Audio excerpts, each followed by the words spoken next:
रोज रोज तीच ती पोळी भाजी खाऊन कंटाळा आला असेल तर बनवा हा पदार्थ. एकदा घरी तुम्ही हा पदार्थ बनवला तर लहानापासून मोठ्यापर्यंत अत्यंत आवडीने हा पदार्थ खाईल व तुम्हाला वारंवार हा पदार्थ घरी नक्कीच बनवा लागेल. नमस्कार, मी प्रीती खंडार रेसिपीजमध्ये तुमचं अगदी मनापासून स्वागत.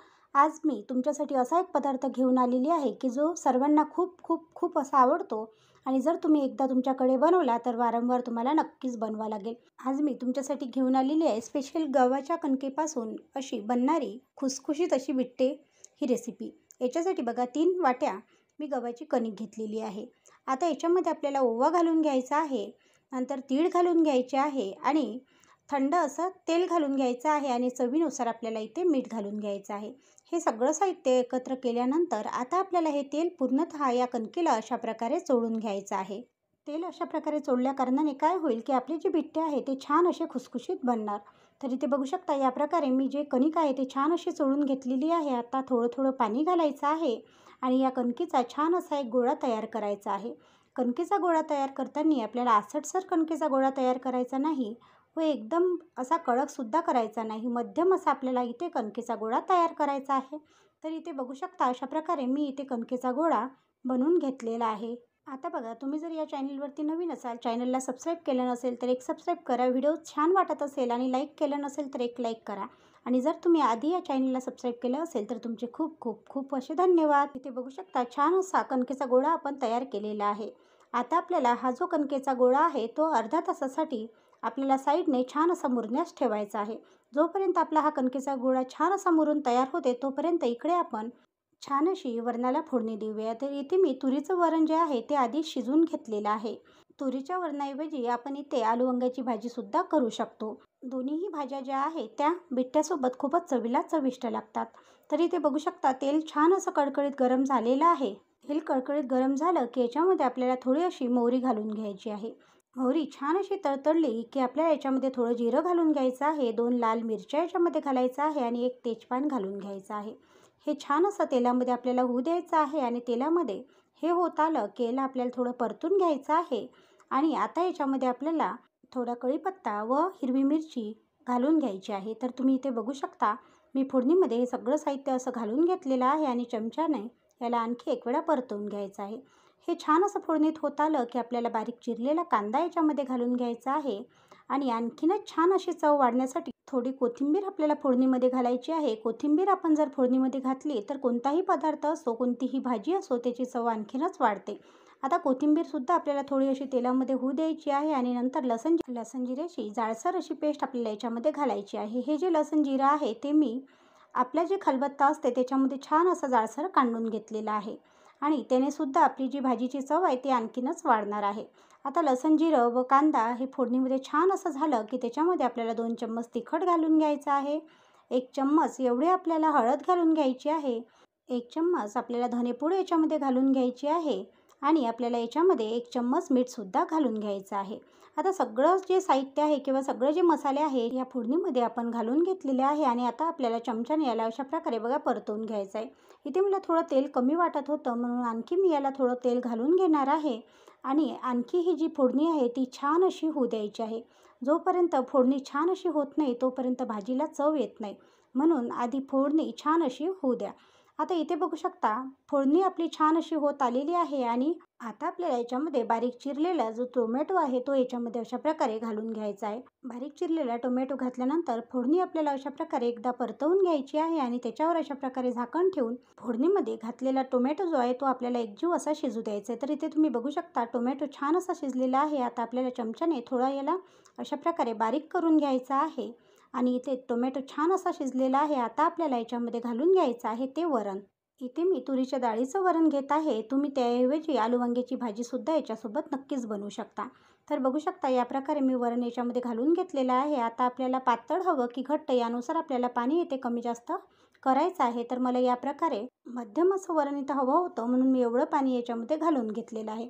आता आपल्याला याला छान अशा 2 ते 3 उकळ्या फुटू द्यायच्या आहे. तर तुम्ही इथे बघू शकता आपल्या वरणाला छान अशी उकळी फुटलेली आहे. इथे बघू शकता वरण एकदम पातळ नाही किंवा एकदम घट्टही नाही, मध्यम असं इथे वरण झालेलं आहे आणि आपल्याला बिट्ट्यासोबत असंच वरण हवं आहे.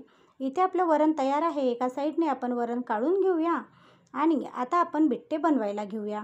बिट्टे बनवण्यासाठी अर्धा तास आधी मी इथे कणिक भिजवून ठेवलेली होती आणि इथे बघू शकता कणिक छान अशी आपली भिजलेली आहे। आता आपण हे कणिक जी आहे ती छान अशी नरम करून घेऊया। इथे आपली बिट्ट्यासाठी कणिक तयार आहे।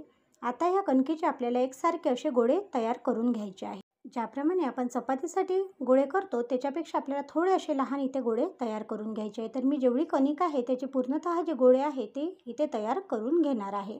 तर इथे तुम्ही बघू शकता। तुम्ही याच्या आधी कधी बिट्टे ही रेसिपी पाहिली का? आणि तुम्ही तुमच्याकडे अशा प्रकारची बिट्टे रेसिपी केली का? मला कमेंट करून कळवायला विसरू नका। इथे बघू शकता पूर्णतः जे कणकीचे गोळे आहे ते तयार झालेले आहे। आता काय करायचं, आपल्याला पोळपाट घ्यायचा आहे। त्या पोळपाटला थोडंसं असं तेल लावायचं आहे। आपल्याला इथे घोडण्याचा वापर करायचा नाही आणि त्याची छान अशी पोळी आपल्याला तयार करून घ्यायची आहे। एकसारखे आपल्याला पूर्णतः जे गोळे आहे त्याची पोळ्या तयार करून घ्यायच्या आहे, म्हणजे चपाती आपल्याला इथे बनवून घ्यायची आहे। तर तुम्ही बघू शकता याप्रमाणे मी इथे एक चपाती बनवून घेतलेली आहे आणि जेवढेही गोळे आहे त्याची मी इथे पूर्णतः चपाती बनवून घेणार आहे। आता आपल्याला एक चपाती याच्यावर अशा प्रकारे ठेवून घ्यायची आहे आणि त्याला अशा प्रकारे तेल लावून घ्यायचं आहे। ज्याप्रमाणे व्हिडिओमध्ये दाखवत आहे त्याप्रमाणेच आपल्याला पहिल्या चपातीला तेल लावायचं आहे, त्याच्यानंतर दुसरी चपाती आपल्याला याच्यावर ठेवायची आहे, दुसऱ्या चपातीला तेल लावायचं आहे, तिसरी चपाती आपल्याला याच्यावर ठेवायची आहे आणि अशा प्रकारे बघा फोल्ड करायची आहे। म्हणजे इथे आपल्याला एक प्रकारचा असा रोल तयार करून घ्यायचा आहे। पूर्णतः रोल तयार करून झाल्यानंतर आता आपल्याला चाकू घ्यायचा आहे आणि चाकूने मधोमध याला अशा प्रकारे कापून घ्यायचं आहे। ह्या रोलचे आपल्याला एकसारखे असे दोन भाग इथे तयार करून घ्यायचे आहे। ज्याप्रमाणे मी याचे दोन भाग तयार करून घेतलेले आहे त्याप्रमाणे मी आणखी अशा प्रकारे बाकीसुद्धा पोळ्याचे असे रोल तयार करून घेणार आहे। एकीकडे पाणी गॅसवर गरम करायला ठेवायचं आहे, त्याच्यावर अशा प्रकारे चाळणी ठेवायची आहे आणि आपण जेवढेही रोल बनवले तेवढे रोल आपल्याला याच्यावर अशा प्रकारे शिजायला ठेवायचे आहे। अगदी 10 मिनटं आपण जर हे रोल अशा प्रकारे झाकून ठेवले तर हे रोल छान असे शिजून तयार होतात। इथे 10 मिनटं पूर्ण झालेले आहे आणि आपले रोल जे आहे ते छान असे शिजून तयार आहे। आता हे जे रोल आहे ते आधी आपल्याला छान असे थंड होऊ द्यायचे आहे। हे रोल छान असे शिजले की नाही हे चेक करण्यासाठी इथे आपल्याला चाकू घ्यायचा आहे आणि चाकूने त्याच्या मधोमध अशा प्रकारे आपल्याला चाकू टाकून पाहायचा आहे। जर चाकू कोरडा आला तर समजायचं आपले इथे रोल तयार आहे। आता हे रोल छान थंड झालेले आहे आणि त्याला चाकूने अशा प्रकारे बघा कापून घ्यायचा आहे, म्हणजे मधोमध त्याचे असे भाग करून घ्यायचे आहे। अशा प्रकारेच मी पूर्ण जे रोल आहे त्याचे अशा प्रकारे भाग करून घेणार आहे, म्हणजेच हे जे रोल आहे ते इथे कापून घेणार आहे। आता आपल्याला एकीकडे गॅसवर कढईमध्ये तेल गरम करायला ठेवायचं आहे। इकडे बघू शकता तेल छान असं कडकडीत गरम झालेलं आहे आणि मी इथे छान असे बिट्टे तळून घेत आहे। छान अशा मोठ्या पावरवर आपल्याला हे बिट्टे तळून घ्यायचे आहे। छान असे खरपूस तयार होतात आणि खूपच असे रुचकर बनतात। तुम्ही तुमच्याकडे अशा प्रकारचे बिट्टे कधी बनवले का? मला कमेंट करून कळवायला विसरू नका। आणि इथे बघू शकता या बिट्ट्याचा कलर किती छान असा आलेला आहे। तसंच हे जे बिट्टे आहे ते खूपच चवीला चविष्ट बनतात, म्हणून नक्की तुमच्याकडे एकदा हे ट्राय करा। आणि इथे तुम्ही बघू शकता आपले जे बिट्टे आहे ते तयार झालेले आहे। हे बिट्टे आलू वांग्याच्या भाजीसोबत किंवा फोडणीच्या वरणासोबत खूपच चवीला चविष्ट लागतात। तुम्ही तुमच्याकडे जर कधी पाहुणे आले तर नक्कीच हे बिट्टे बनवू शकता। आता आपण एका ताटामध्ये हे बिट्टे व वरण काढून घेऊया। माझ्या घरी मी नेहमीच वरणासोबत व आलू वांग्याच्या सोबत अशा प्रकारे बिट्टे बनवत असते आणि माझ्या घरी लहान्यापासून तर मोठ्यापर्यंत सर्वांना हे बिट्टे खूपच आवडतात। इथे बघू शकता या प्रकारे मी ताटामध्ये वरण व बिट्टे वाढून घेतलेले आहे आणि खूपच असे चवीला चविष्ट हे बिट्टे झालेले आहे। आजची रेसिपी तुम्हाला कशी वाटली कमेंट करून कळवायला विसरू नका। व्हिडिओ आवडल्यास चॅनलला लाईक, शेअर व सबस्क्राईब करायला सुद्धा विसरू नका, कारण असेच नवनवीन व्हिडिओ मी तुमच्यासाठी घेऊन येणार। धन्यवाद।